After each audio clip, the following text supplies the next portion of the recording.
Hi, I'm Tanis Rines. I'm the in-house esthetician for ID Skin, and today we're going to be talking about layering techniques, how to layer products in the treatment room, and how to retail sell them to your client.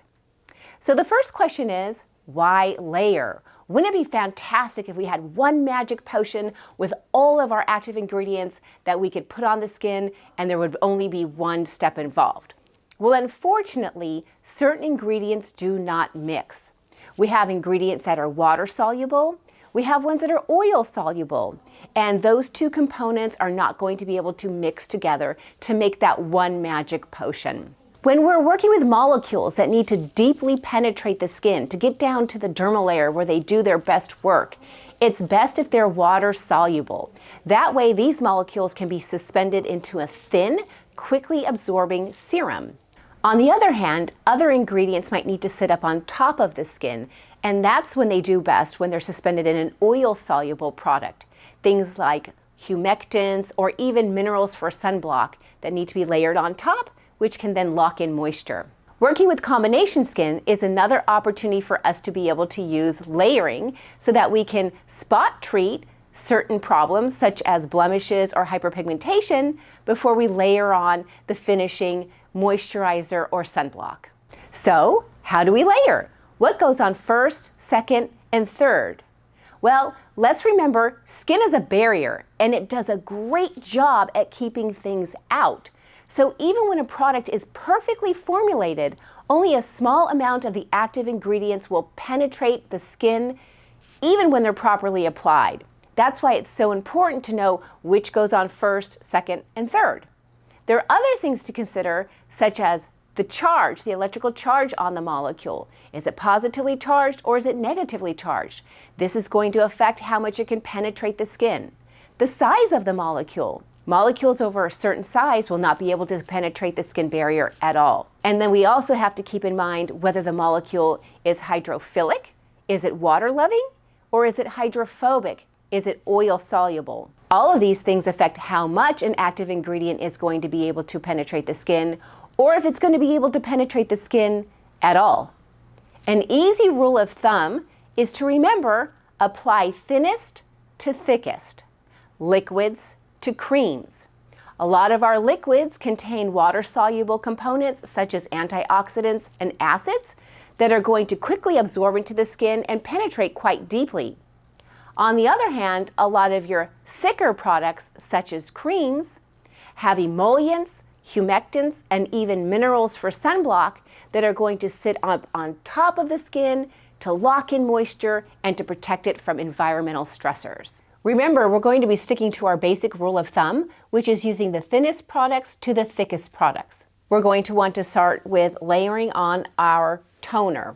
That's our thinnest, and it also has the active ingredients such as, in this case, glycolic toner. It has glycolic acid, which is going to need to penetrate down into the deeper layers of the skin where it does its best work.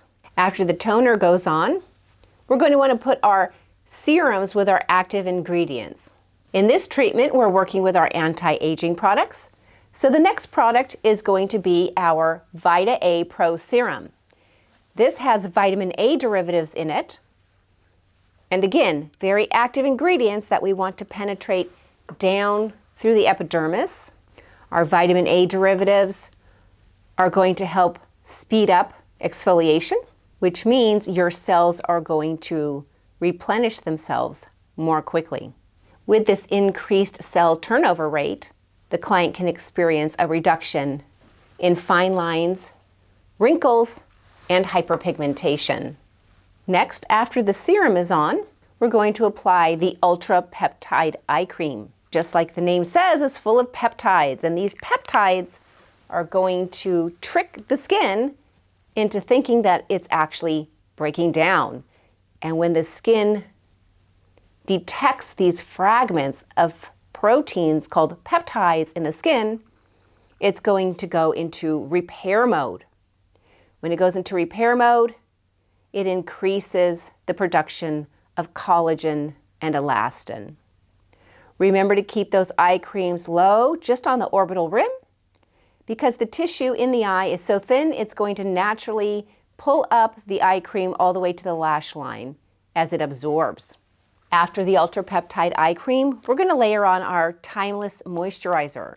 The Timeless Moisturizer has Irish sea moss, which helps increase elasticity in the skin. And again, if your client has more oily skin, we can spot treat this moisturizer on the areas of the face that really need that extra moisturization.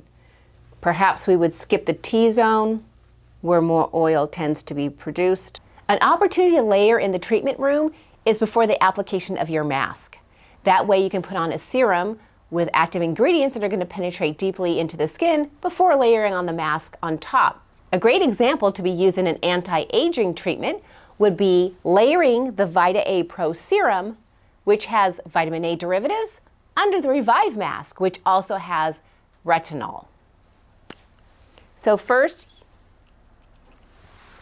you would just simply apply a thin layer of the serum over the entire face, layering a mask on top that's going to sit on the surface of the skin, helping to keep your serum wet and active. And again, in this example, we're going to be using the Revive mask, which also has a vitamin A derivative in it in the form of retinol. This mask can be applied using a fan brush or your fingers. And after the mask is applied, this would be an opportunity for you to perform a hand and arm massage on the client while you're waiting for all of these amazing active ingredients to do their work. And last, if your client is going out and is going to be exposed to the elements, we do recommend that you put on SunGuard before they leave your facility. SunGuard has zinc oxide and titanium dioxide. These are minerals that need to sit up on top of the skin, and that's why we're layering it on last. When they sit up on top of the skin, they reflect the sun's rays and act as a block to environmental stressors. And again, we'd only be using this step if they were going outside on a sunny day after their facial treatment is complete.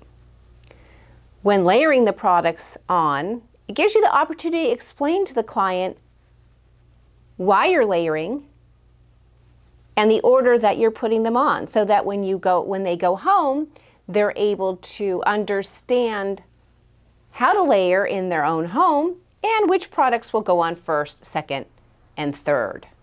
By explaining to your clients how to layer products at home and encouraging them to layer products during their routine, they're going to see better results more quickly. So if a client was asking you, what kind of product could I take home to help with my anti-aging routine, you could suggest the Timeless Moisture. The profit on Timeless Moisture is $30.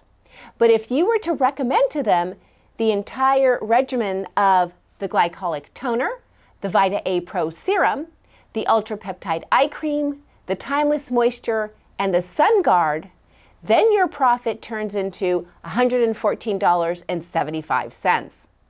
Same thing with layering serums and or masks. You can probably double the profit if you combine a serum with the retail sale of a mask. Your clients are going to experience better results, and you're going to have more profit per facial treatment. For more information on layering techniques and suggested layering products, you could visit our blog page at idskinpro.com.